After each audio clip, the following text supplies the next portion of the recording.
Energy won't end poverty, but we can't end poverty without energy. We can't forget about the communities and people that will be affected by the energy transition.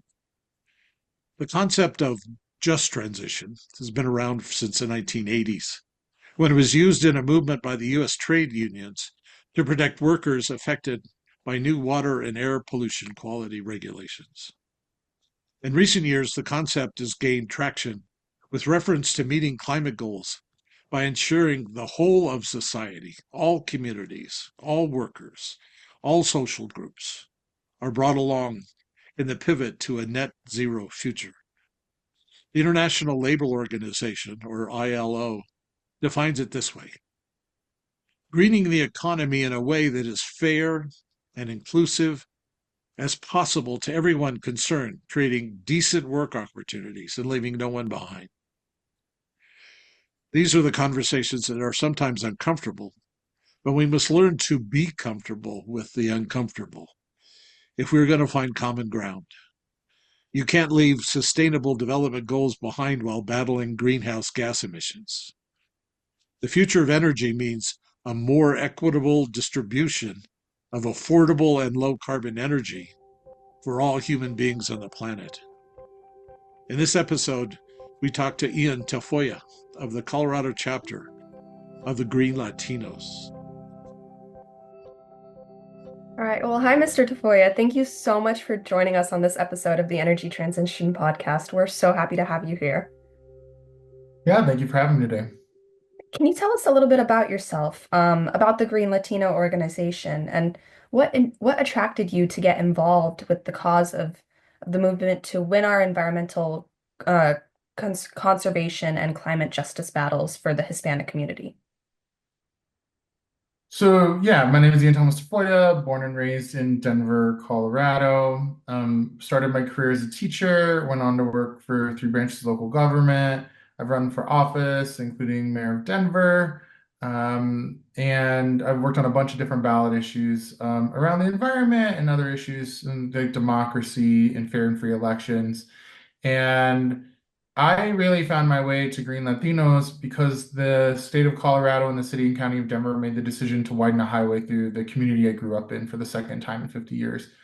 And I started to learn about environmental injustice, the idea of communities speaking up, asking for a different solution and not being granted that solution, and instead profit motives seem to win the day. In particular, this project was a $2 billion project for just a couple miles, if you can imagine that, and taking dozens of homes, pulling up Superfund soil, and so much more.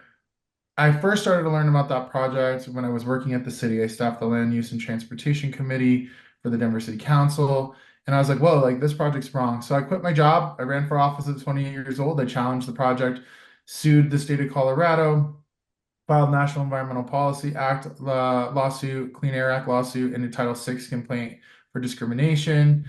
Ultimately, ended up settling the Clean Air Act lawsuit, which has led to cumulative impacts, health studies that's taking place in the community I grew up in. And it was through that that I really started to realize, like, whoa, like I come from a community where my house, the closest thing to my house is the Coca-Cola factory. And then the next closest thing is an intermodal interchange for trains. And then in the distance, you could see the elevated highway. And in the distance behind that was a coal plant turned gas plant, which is across the street from a wastewater plant and a refinery. And that's the community I grew up in. And how I ended up there is because my mom was a social worker and she got her first home. And where could she afford? But in a community that turns out had a lot of cumulative impacts from pollution. And honestly, it's impacted my mother's health, my community members' health. And so I got involved in fighting back, of trying to understand a regulatory scheme. And even if you have a degree in political science like I do, nobody teaches you how the Air Commission works or the Energy Commission works or the EPA works, right? They're all a little bit different. They all require some education. And so I started learning and participating. And through that, actually, I was brought to Washington, D.C. to testify at my first EPA hearing, and I met GreenLatinos there. And what GreenLatinos is a national intersectional membership of people working on environment. Some people come from frontline environmental justice communities like me, some people in government, some people in public health, some people in like ESG for businesses, right? There's all these sectors coming together, trying to share our resources and convene with each other to have solutions that have historically left us out, right? In particular, the environmental movement, predominantly white dominant space historically, and that comes with its own failures of lack of creativity and solutions that don't meet our communities. Green Latinos originally was the National Latino Coalition for Climate Change, NLCCC, really long name, even longer in Spanish. 12 years ago, we changed our name to Green Latinos.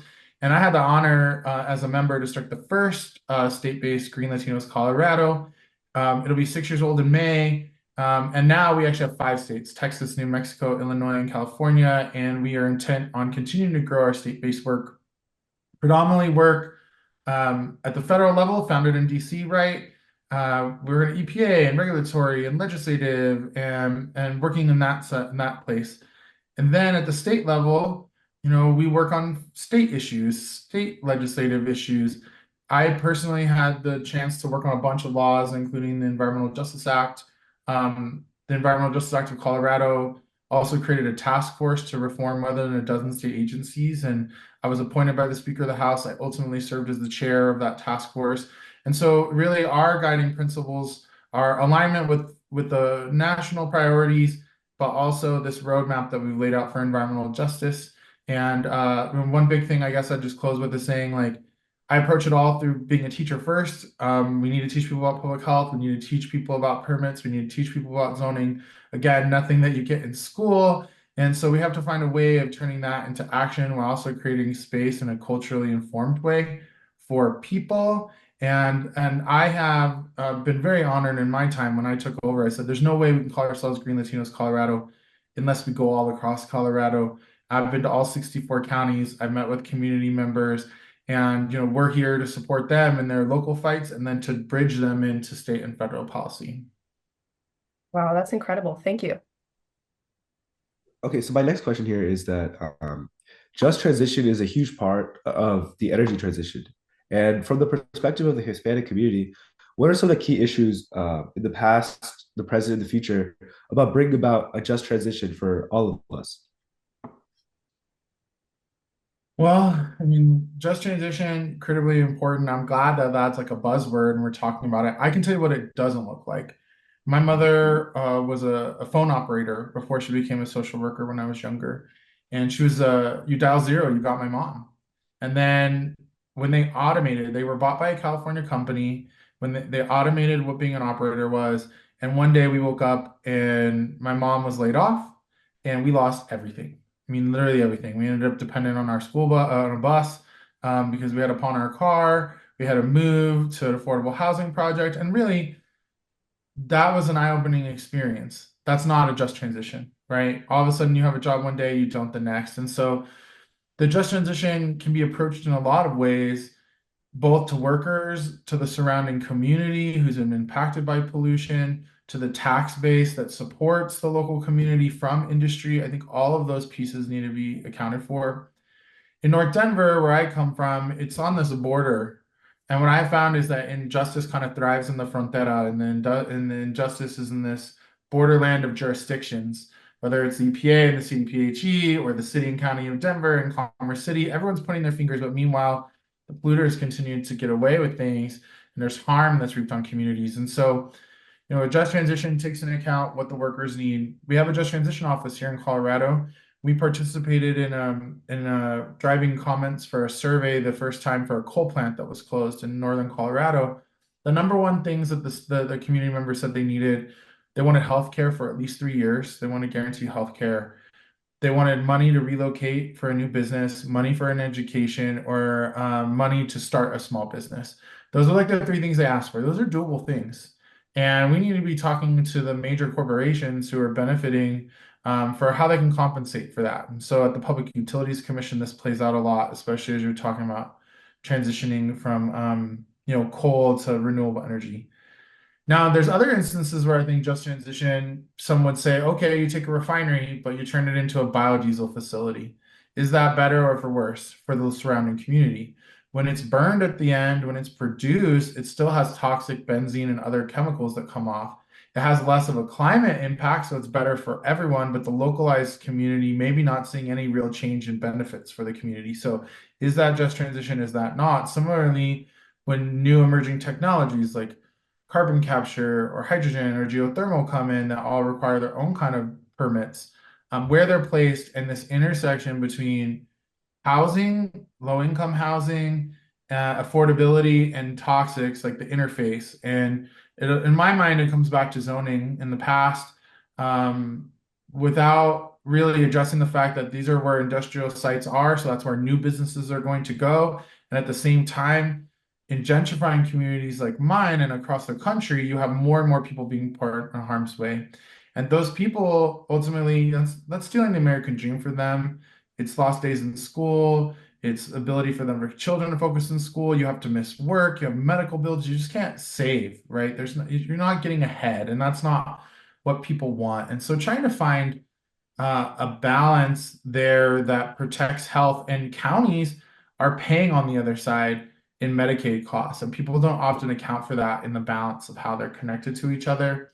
Uh, so the lost revenue from, say, an industrial facility that's a polluter, how does it balance against Medicaid? And you do need to find a way to make people whole. There's a coal plant closing in southern Colorado, something like $80 million in tax revenue to the county over 50 years.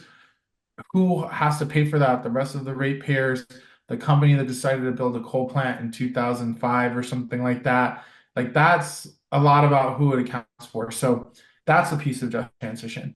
I think another piece of just transition, and it relates to the Build Back Better initiative and Environmental Justice 40, who are the projects benefiting and who are they for, and how's that wealth being put into our communities? It's not enough to just say, well, you're going to get a new road. Are there women and minority-owned businesses that are the architects and the engineers and the people laying the asphalt, and every step along the way, is that wealth being transferred to communities that hadn't had it before? I think that's a really important part. And Green Latinos National has something we call Colaborativo 40, or the EJ40 Collaborative. And it includes the Hispanic Chamber and Unidos USA and Hispanic Federation. And it's about us having a more complex story of, hey, when we're applying for these just transition grants, how are we making sure that community comes and stays in our community? And there's plenty of analysis that shows, when small businesses, women and minority-owned businesses get those resources, that money continues to circulate in the local economy, and that benefits everyone. Thank you. Yeah, and as you've mentioned, the voices of the minority communities, they've been often, they haven't been heard or valued in these debates, for these new energy projects. How can policymakers and energy producers and the general community better include these voices in developing energy transition plans? I think that's a really good question. And, I talked a little bit about environmental injustice. I think there's another layer to this that I didn't think I got when I was younger, even though I came from an environmental justice community. And that's environmental racism. When a community is 80% Latino, they've engaged and said no or asked for something for up to 10 years in some cases, and then still a decision goes another way, that's when they say it's racism, right? Because if you're speaking out and nothing changes, if you're like, this company's had 10,000 violations in 5 years, that's the refinery in my community, and nothing seems to change, you say the system is broken and it's being put on our communities. So there's that piece that you have to work through. And I think that that's really hard, having led the task force that I was talking about, of trying to get government workers and communities to work together when there's so much mistrust between the two groups.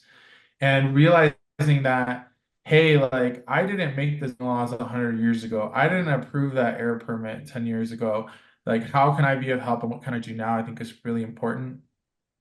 I will say that that same task force I was talking about has an entire chapter called the best practices of community engagement. And that was vetted all across the state of Colorado, focus groups, surveying, and it's really a long list of things you can do as you build towards, say, creating community benefits agreements, which is a big piece, right, with the Department of Energy.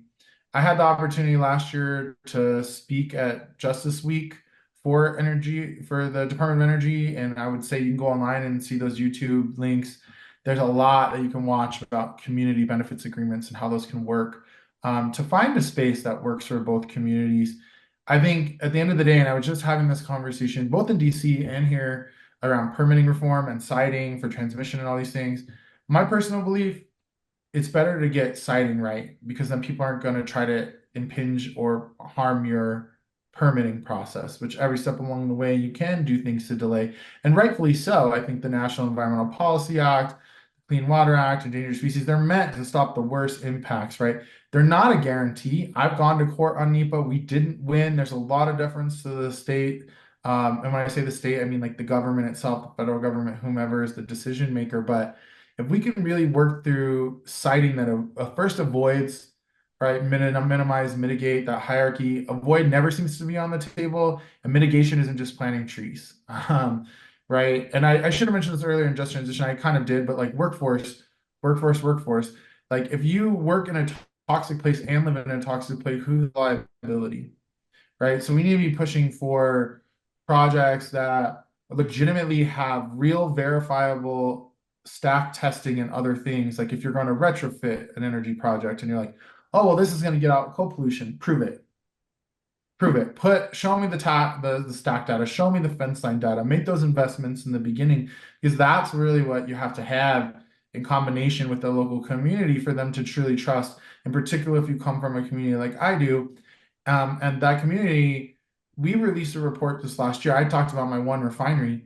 We found through the EPA Echo database 189 businesses that violated federal environmental laws in the last 3 years in like 5 square miles, right? So how are we turning the clock on that? How are you understanding the history? I think you really need to have the historical context. And then here in Colorado, we've done a lot, not just with the Environmental Justice Act. We've passed a series of laws that have required equity to be considered at the Public Utilities Commission. We created an EJ division in the Department of Transportation. We now have community liaisons in the Energy Commission. We need more of these roles within the government whose job it is to think about disproportionately impacted communities, frontline communities, and is liaising with them on a regular basis. And I think this is true about Build Back Better, I think a lot of it was both from project stimulation and all of it, throw what you can at the wall. What works, let's replicate. Right? As a scientist myself, like let's test and find good projects and move them forward. Yeah, thank you. And when you're talking about environmental injustice, the 80216 zip code, which includes the Denver neighborhoods of Globeville, Elyria, Swansea, and part of Commerce City, ranked as the most polluted zip code in America in a 2017 study. And there are neighborhoods like this in many large population centers around the United States. How do these neighborhoods kind of get trapped in these environmental issues, and how can we avoid creating these kind of situations in the future? Yeah, so this is the exact neighborhood I come from. Coal is often left out. It isn't the same zip code. It's just like a block and a half outside of that zip code. But this one community gets focused on a lot, but this is actually a corridor along the highway of historical industrial use that is, again, being butted up against with residential housing, and mixed use is all the buzz, for people who are YIMBYs and in the zoning sphere, but sometimes that can lead to catastrophic impacts for communities. And so we have to be thinking about those things. Like, for example, we just passed a huge housing bill here in Colorado, and the only amendment I fought for was for them to include hazardous air pollution. We shouldn't just be upzoning next to a light rail stop when the light rail stop is next to a sterilization facility that has been caught leaking a very toxic ethylene oxide. That's just one example. Another one next to a concrete facility, another one next to a landfill that's leaking methane. And this was again about choices that I voted for when I was 18. There's something called fast tracks, building light rail spurs. But that was really a land grab that I didn't understand when I was 18, because instead of building transit to where people were, we built it to where we wanted people to be, where land was cheap and transit-oriented development. But that all it is again, putting these two clashing ideas against each other. I will say one thing about being from North Denver. And that one comes up a lot about being the number one most polluted community. Go to Cancer Alley in Louisiana, go to Houston, where they're dealing with a bunch of refineries. No one wants to be number one. No one wants to be in the top 10. And I once was at a national meeting where somebody brought that number one, and people were like, "Psh, like, yeah, right, like come down here to Port Arthur, Texas, right?" But again, nobody wants to be on that list. I think we should be consistently working to get off that list. I think that a lack of people will, I'll tell you some of the things that I think are contributing to it. And I did talk about the land use piece, and I want to encourage people to go to the University of Denver Interdisciplinary Research Institute for Inequality, IRISE. I did a community scholar graduate project there that actually looked at affordable housing and environmental justice and zoning interlays with each other through a buildable lands analysis. We need to be thinking about this. I've been presenting it in a lot of places. So when this goes up live, I'll definitely tag it in and tell people to take a look at that research, because I think it's pretty groundbreaking and we need to be thinking about it. So through zoning is an incredibly important piece for breaking free. That report that I talked about 80216, has led to record investments by the state of Colorado into understandings of cumulative impacts. It also has led to a memorandum of understanding between the Environmental Protection Agency and the Colorado Department of Public Health and Environment. They're increasing enforcement. We need enforcement. And I think one of the things that frustrates me the most about industry and people who are our elected leaders who are like, well, Colorado has the best regulations. We have the most advanced regulations. Some business will say, these regulations are so onerous. And then some people will champion it as like, we have a balance and we have the cleanest energy molecules because we're so regulated. That only matters if you actually enforce it. So you have really strong regulations, but if you only have 4 inspectors for an entire state, then you're dealing with businesses who are all self-reporting, and that system is very broken. So we have to be thinking about data transparency. We have to be thinking about adding more enforcement agents. We have to actually have fines and penalties that harm bad actors in a real meaningful way. So that refinery in my community, they make $2 billion a quarter and they pay a $10 million fine, which is groundbreaking, largest fine in state history. That ain't shit for them. You know what I mean? And so there's like a balance to all that. And like I've had conversations with the Chamber of Commerce, and I'm like, why aren't you guys checking your own people? Because they're making you all look bad. That never seems to happen on the business side of them holding bad actors. They're like, oh, that's just a bad apple. And it's like, why aren't you holding them accountable? Why aren't you kicking them out of your chamber if you want to have better relationships with environmental justice and frontline communities? That part doesn't seem to happen.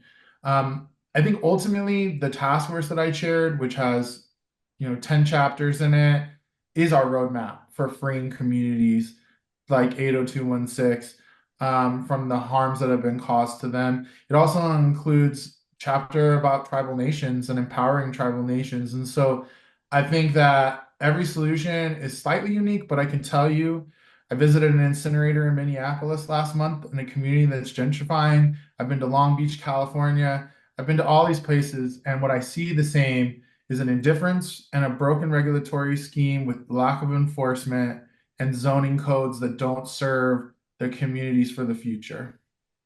Can you explain a little bit more about zoning codes and what zoning is? Sure, zoning is something that says you can put this here. More complex zoning says the building has to look like X, Y, and Z.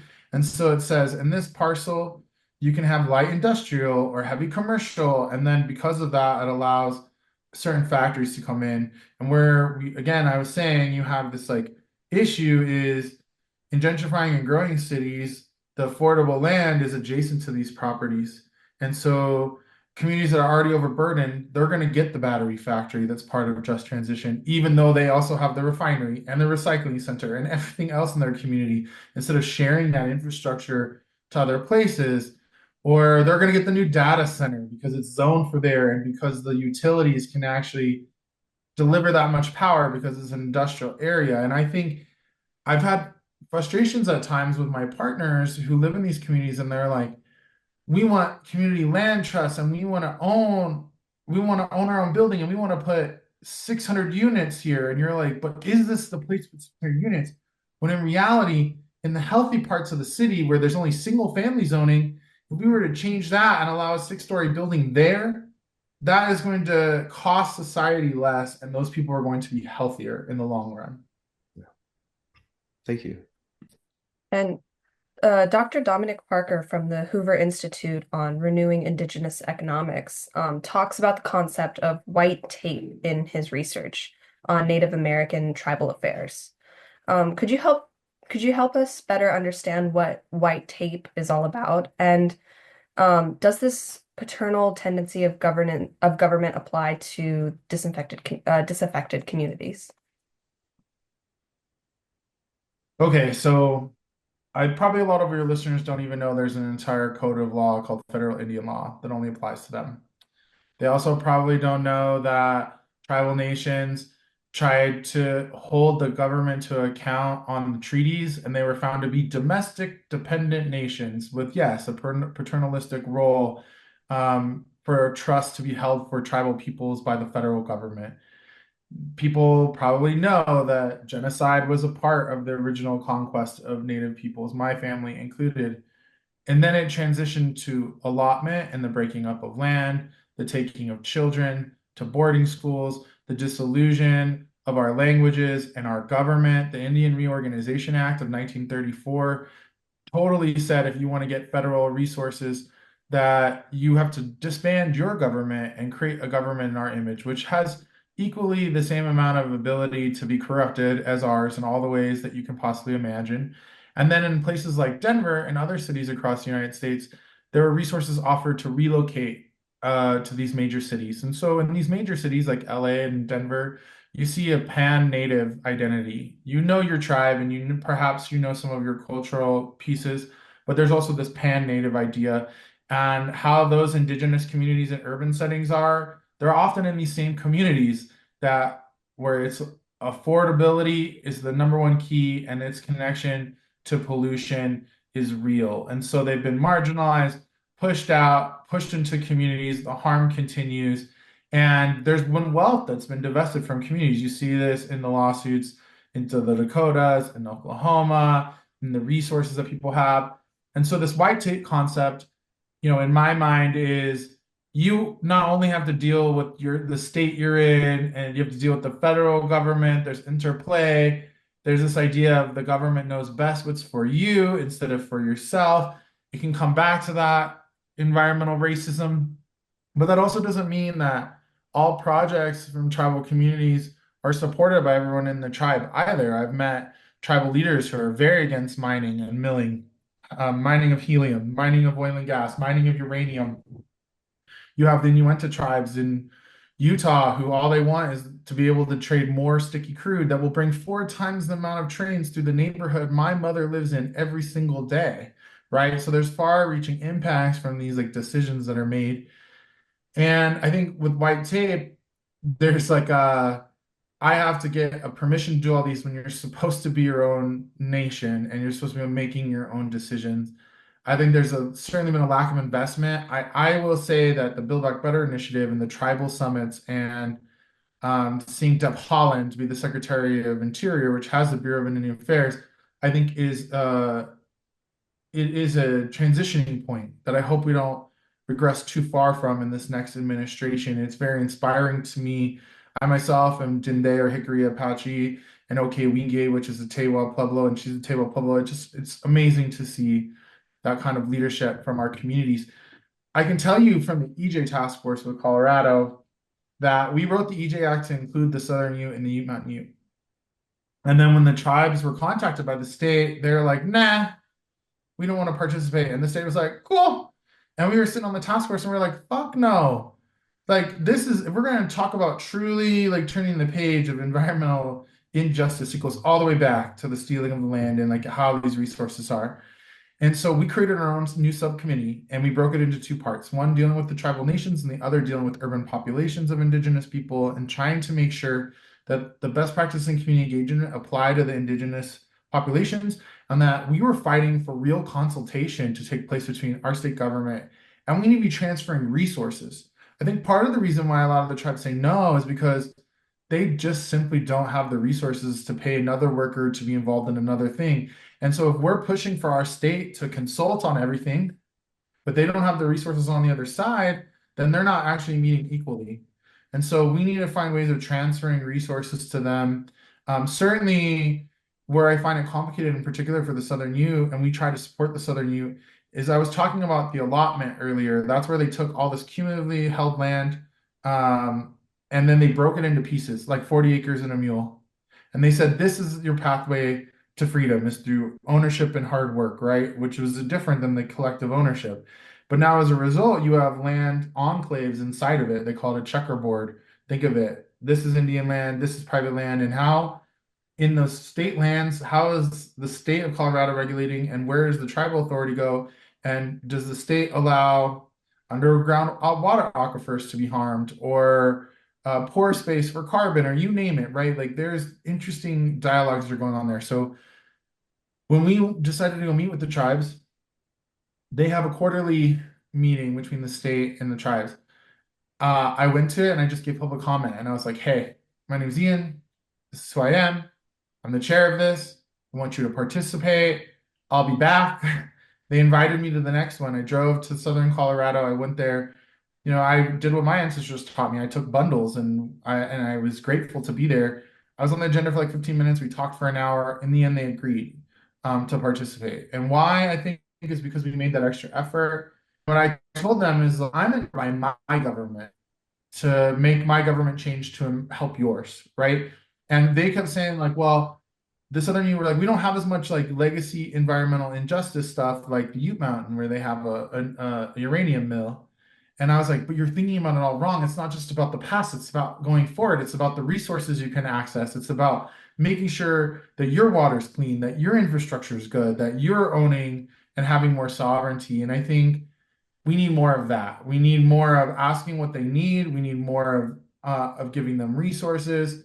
And just I just really want to be clear, like just because a government is pushing forward a project doesn't necessarily mean the populace is supporting that. I want people to understand that their governments function similar to ours, where you might not agree with what your city councilman done or anything else. And I've heard that from localized communities on some of these energy projects. And can I blame the government of those places for wanting to create businesses that create wealth for their communities? No, but we also need to be educating those communities about how they can use civics to ensure the projects protect them too. Yeah, I think you brought up a lot of great points. Thank you. And when you're talking about these investments, how can minority communities and individual entrepreneurs sort of participate in and benefit from these energy transition projects? And on the flip side, how can these governments and these loan lending businesses and people, how can they determine who to give this to, or how to include all the stakeholders? Well, again, I just want to point people to the two tools that I talked about earlier. I think the community benefits agreements and the work that was done around energy justice from the Department of Energy. I think a lot of that will remain online. Definitely should go check that out. And then the best practices in communication are really important. I think one thing I hear a lot is like just like local governments are left out. And I actually had a chance to talk with DOE and DC not that long ago at the Office of Innovation, Energy Innovation. And I was like, well, what's frustrating is like, and local governments say this to me too, they apply for a federal grant. They have like 2 days before, they're like, the Secretary of Energy's come in, and they want the local congressman and the local county commissioners to sign onto a press release and like celebrate this thing that they hadn't even heard of before. And so communities like, oh, damn, this is like a completely done deal. What I learned from the innovation office is like that's just announcing that they're negotiating. So there's still leverage once a project has begun being negotiated for the delivery, whatever that grant is, the building of a battery factory or whatever. But I think that people need to understand Title VI of the Civil Rights Act and what that protects you to. And I keep bringing up this battery example because who doesn't want battery facilities? We know we need that. But what about when they go into a community where they zoned it residential adjacent to this property? They're about to build, there's not only thousands of units, they're going to build more right on the property line. It's next to a transmission line and the wastewater treatment plant. Again, back to this cumulatively impacted. And the zoning was right for this commercial zoning here. But they are going to need hazardous air pollution permits. They're going to need water permits. And they come in, they announce it, but the surrounding community is predominantly Spanish speaking, and they didn't do any outreach in Spanish. So now you're opening yourself up to Title VI. So I think what I want businesses to do in particular is to be from the beginning thinking about reaching disproportionately impacted communities. What does that look like? Having a plan, documenting it. A lot of what we've done through the commissions is like procedurally made that a requirement now. And so they should look to the places like maybe Colorado have the most regulatory language and say, even though I'm not required to do this in Texas, even though I'm not required to do this in Nevada, this is a good model, right? Like this is how we're going to be able to have a project that like everybody can personally support. And so I just really want them to be encouraging thinking about it from the very beginning. And like local governments are often the ones that feel like they're left out the most. And we hear like by like 2031, Xcel Energy plans to shut down the Comanche 3 coal-fired power plant south of Pueblo. Recently, a community group recommended that the plant be replaced by an SMR nuclear plant to help replace the jobs and tax revenues that the previous facility generated. But the Colorado state plan requires Xcel to build a solar farm instead. How can we protect the environment and the economy at the same time? Well, I actually don't think building an SMR is the financially right thing to do, given that we've seen so many of these projects fail. They won't deliver jobs for the people whose jobs are transitioning for decades, given how long it takes to actually authorize one of these projects. I've worked with environmental justice leaders in Pueblo. And by the way, that same report we released for Denver, we released for East Pueblo, where they locate this plant. There are 80 businesses violating federal environmental law right now. Is this the place for a nuclear power plant where they're going to have to now have the waste held there? They have PFAS in the water. They have a steel plant. I mean, there's so much going on over there. Now, why is the community advocating for the nuclear? You're right, because of the tax-based revenue. Like I brought that up earlier, and we're actually involved as official parties in that rulemaking legally. Like I have an attorney, we're involved with local community groups, trying to make sure that people are made whole. That coal plant is a lemon that shouldn't have been built in the early 2000s. It's most of the time it operates less than 1/3 of a year, but all ratepayers around the state are paying for it. What's really unfortunate about this community in particular is that they have an exclusive franchise agreement with Black Hills Energy. So they pay the highest rates in the state through Black Hills Energy, but they have the largest polluting coal plant in the state to power Denver. So Denver gains, Pueblo loses. They pay the highest rates. The highest rates affect their business. We have to figure out ways of taking on Black Hills Energy. The community nearly franchised agreement to a municipal owned, but Black Hills Energy spent millions against them and they barely lost. And so I think they're well on the track for taking that on. We're also investing in Front Range Rail as a community, which will bring a train to Pueblo and hopefully economic development that I think can replace some of that tax revenue long term and can move people along the corridor. The communities, and we have surveyed people all across the state and in Pueblo. They would much prefer a solar plant and a battery facility and to be part of that clean energy reform. Given that they're bearing the most pollution already, I think the thing that's really interesting about the SMR conversation is Xcel Energy, which is a publicly traded company and pays out to shareholders. They're like, yeah, like we'll look at new energy projects. They say in their own reports they want to do SMRs, maybe geothermal, maybe something else, maybe CCUS to gas or something. But really, they want to create a slush fund on the backs of the ratepayers to begin planning for some future projects. I would say that that nuclear project is honestly a farce for the local community. That there just simply isn't the appetite, both in Colorado, I think from the utility itself, to invest in that project. It's interesting because my brother-in-law is a nuclear engineer who's in the Navy. He works for the Tennessee Valley Authority. He gave me this whole graduate textbook I was reading up on SMRs. He just feels like they're so far off, and we have solutions now that like are affordable. But I think what's really interesting about that overall case is that Denver should be building more transmit or more energy production close to home. That's like better for resiliency. We should be having it on our rooftops. We should be having it in our communities. And instead of transmitting it all the way from Pueblo. And the other thing I've learned is that particularly the land use code to spur clean energy, like when they were like build solar farms, build wind farms, they actually lowered the tax rate. So that's why those projects don't generate as much tax, even though they're both energy projects, because we were trying to spur the just transition. And so I think people who are advocating for it aren't wrong. Those are really high paying jobs.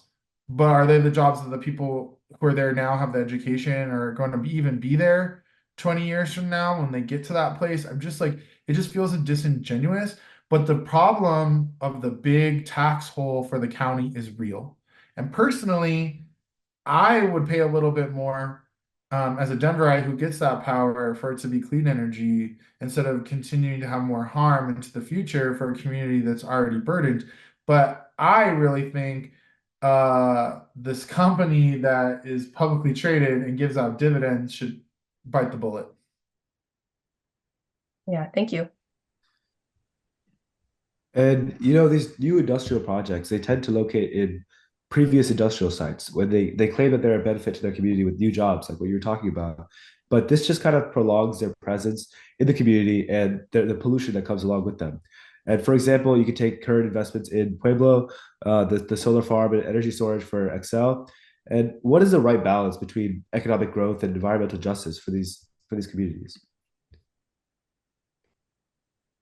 Well, economic growth does not take in social costs or social impacts solely. I also think that economic impacts can be very real because much like the childhood I told you I grew up with, where all of a sudden you woke up and had nothing, we need to be having conversations with these communities that are transitioning early.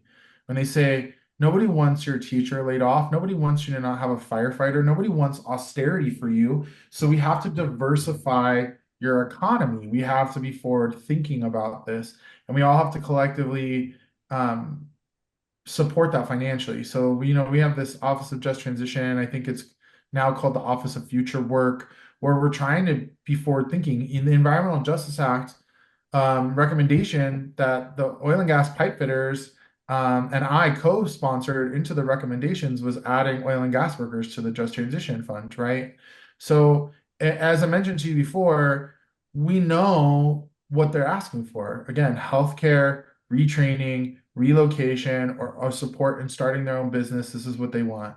In Pueblo, why aren't businesses relocating there? Because their energy rates are so high. And so we have to be working at the Public Utilities Commission to take on Black Hills Energy, and the community themselves try to take it on.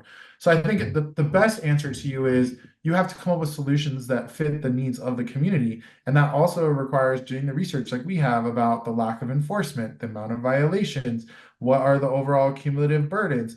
You could have a new facility, for example, that, yeah, maybe it has chemical storage or whatever, but it doesn't have a hazardous air permit, or it doesn't have, a water discharge permit. And so in which ways is it adding cumulative pollution? We need to have those conversations. And I do think if you do go build a polluting facility in the middle of nowhere, just remember we also have to come up with transit solutions for them too, because otherwise you're just going to have 500 people driving to work every day because it's farther out of town. So you have to come up with solutions that mitigate those negative impacts too. Yeah. Yeah, I think you brought up a lot of really important topics that the conversation needs to be had. And we thank you so much for your time today. But before we leave, is there anything that we forgot to ask you that you think it's important to share with our audience? Well, one, I want to encourage people to give me a follow at Ean Thomas Tafoya. You can see the work I'm up to, or visit my website, eantafoya.com. It's Ian with an E, by the way. And my mom is into numerology, believe it or not, that's the absolute truth. And I want people to encourage Green Latinos. Green Latinos Colorado has our own social handles, as well as Green Latinos National. It's free to become a member. Join us. We have allied members, we have organizational members. I think that's really important.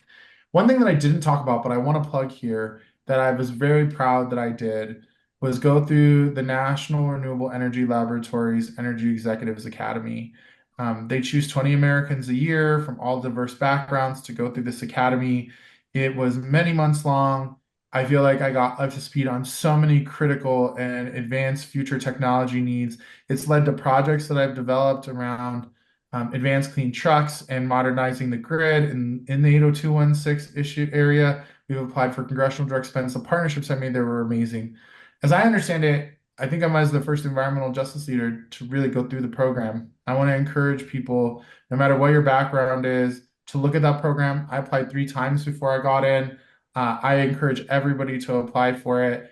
It's the only energy laboratory that's working on clean energy out of all of the laboratories that we have within our system. And so, one, I think we need more of them, but I'm a proud alumni of that program. The network is very strong, and I just really want to encourage people to take a look. Well, thank you. Thank you.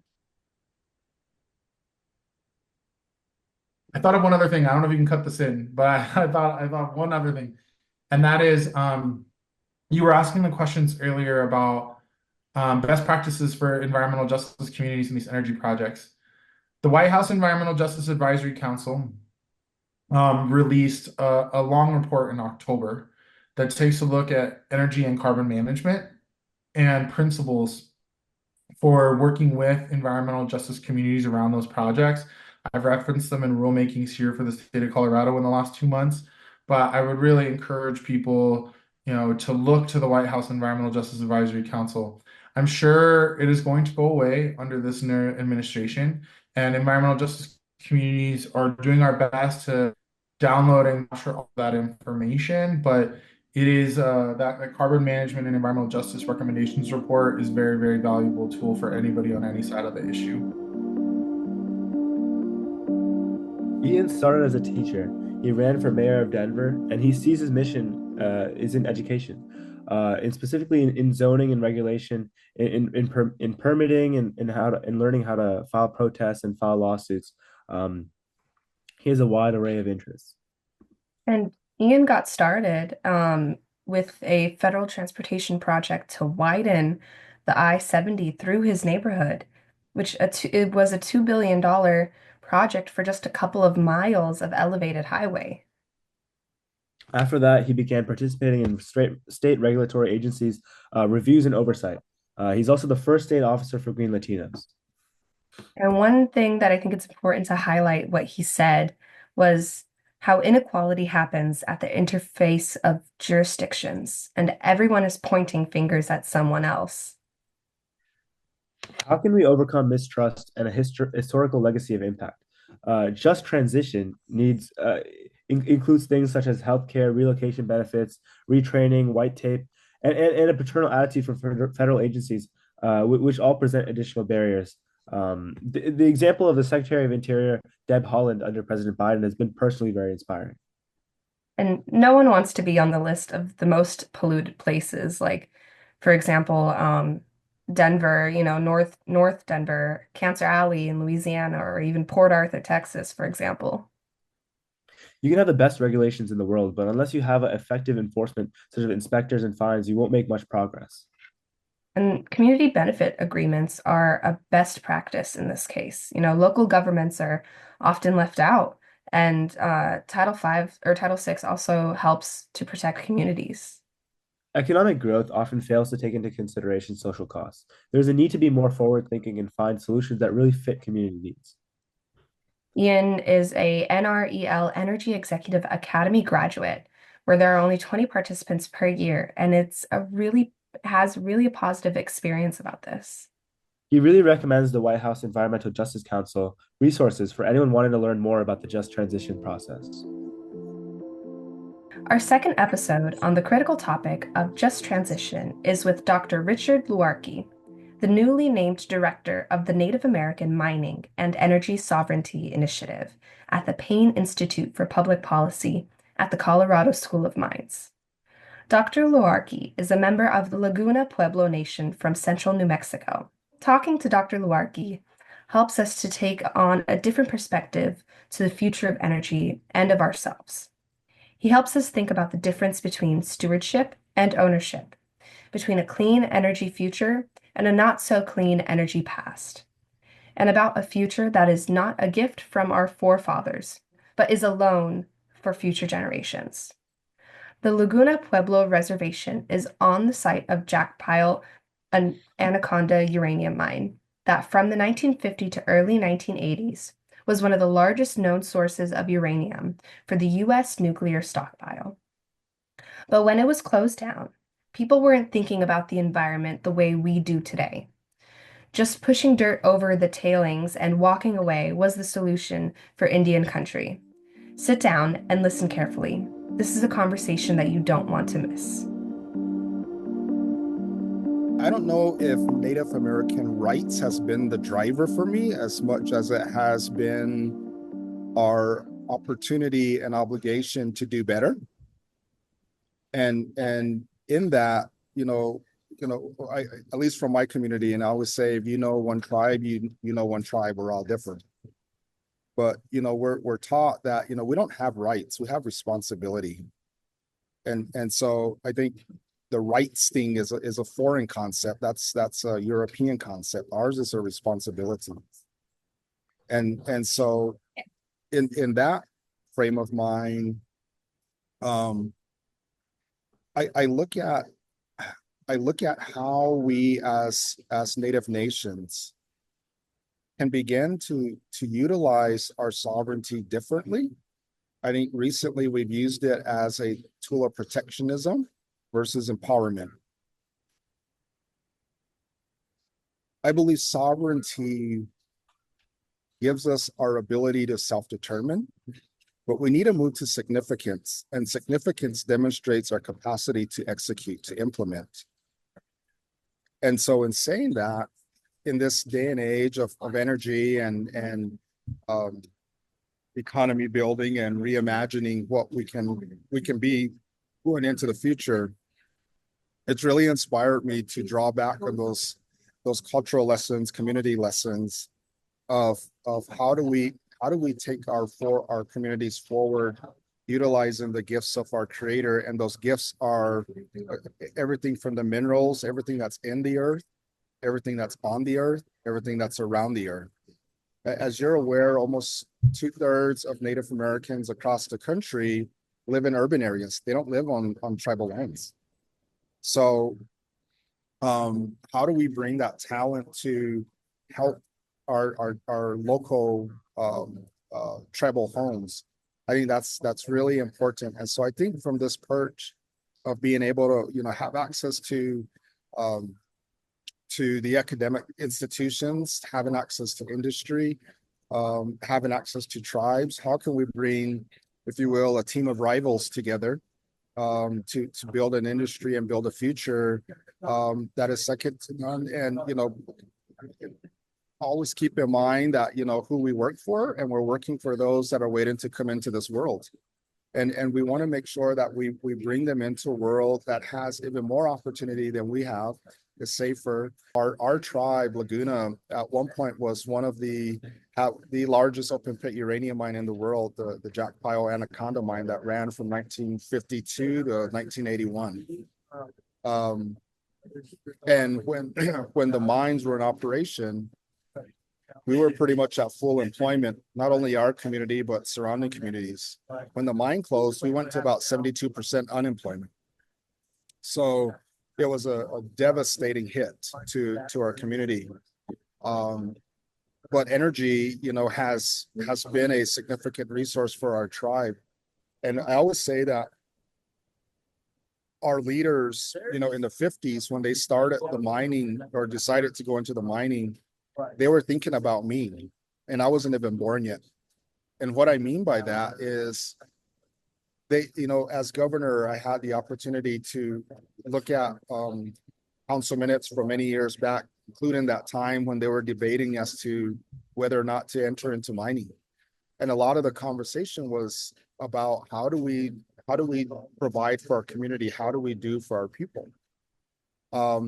Safety, I know in this day and age, safety and environmental and all those kind of things are really, really big issues. But we also have to keep in mind that the safety elements were not promulgated until the 1970s, around mining. And we were already 20 years into it. So that was not an element of conversation during the 50s. Not that safety wasn't a concern. There wasn't the science, there wasn't the backdrop to it, right? So going back to why I believe they were thinking of me before I was even born, our tribe went from having a few $1,000s in our tribal accounts, to having several million by the end of the 50s in a matter of 10 years. And the community, based on the council minutes, said basically divvy up the money, write us a check, and we're good. But the tribal leadership took a stance that said, we're not going to do that. We'll give you some, but we're not going to do that in its entirety. Instead, we're going to create investment accounts. One of those investment accounts was a scholarship fund. And so in the late 80s, early 90s, when it was time for me to go to college, my bachelor's was paid for from those mining revenues.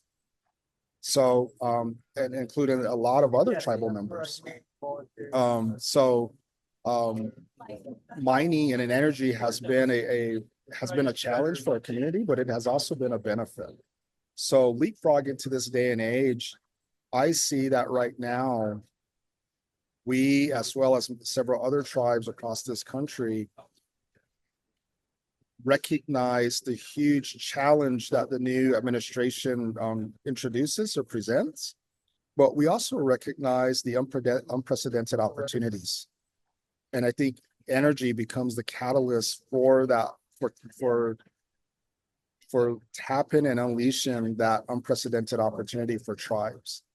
And so that's what is exciting me, because it brings opportunity not only for the obvious things like economics, cleanup of our lands through reclamation and remediation, but also getting into the supply chain, getting resources into the supply chain.